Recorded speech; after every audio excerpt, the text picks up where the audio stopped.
penny stock, a penny stock business. You make a good point. Yeah, you do make a good point. So how do you distinguish that? It's based on the investment opportunity.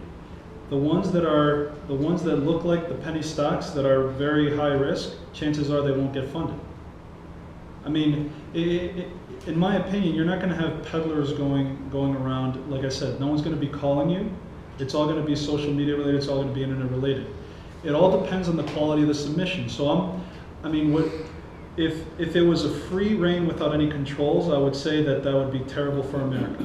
If it was free reign without any kind of controls, if it wasn't regulated by the Securities and Exchange Commission and FINRA, I would say, you're right, this is all just penny stocks. There's no opportunity for these businesses to succeed, or very little.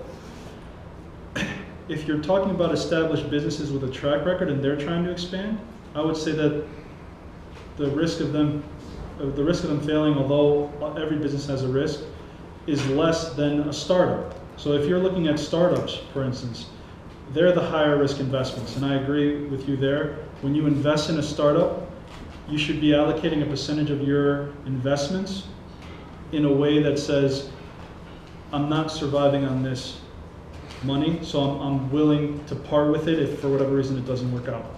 So if you're trying to invest in a startup, then what you just said, the analogy to me is correct in a sense. You're taking a rather large risk to invest in a business, but you're only going to invest in that business if you believe in what they're trying to do and if you believe in what they're actually going to do. It's not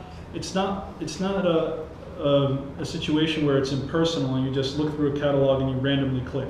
This is a very personal investment that you're making because you're investing in other Americans who are trying to create a business. You're getting exposure to everything about them. You're seeing a video of them. You're having direct contact with them through the internet. You have the broker-dealer aspect that is ensuring that there isn't that layer of complete Wild Westness. So, this is what so what you said is, you're right. There is an element of risk if you're investing in a company, in any company, but especially a startup, that if you're going to invest and you rely on this money to survive, you probably shouldn't invest.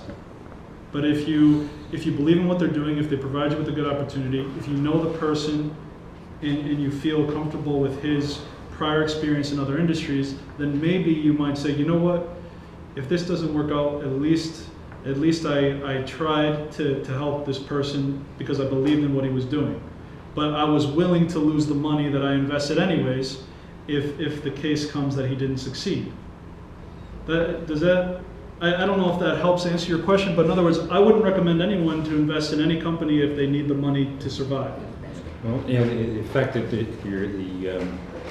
investment is illiquid is another major consideration. Yeah, so you raised another very important point. How do you sell your interest? So at the current stage right now, that is a great question. At the current stage right now, the law stands that when you buy a share in a company through this manner, or if you loan them money, the way the law stands right now is you have to hold on to that investment for 1 year, at least 1 year. You cannot sell it within 1 year. And as the current law stands right now too, the ways you can sell it are very limited. So you're right. Right now the market is a little bit illiquid. But I'm speaking with individuals in the space that are currently building secondary markets. So by the time the first one of these deals gets funded, that means a year later from the first deal being funded,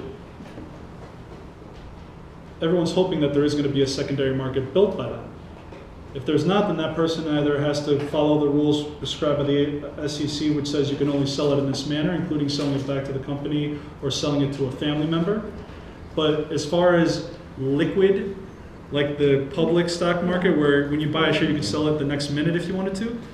Right now, the mechanism is currently being built. The industry, this is a birth of a new industry and a new way of doing financial transactions.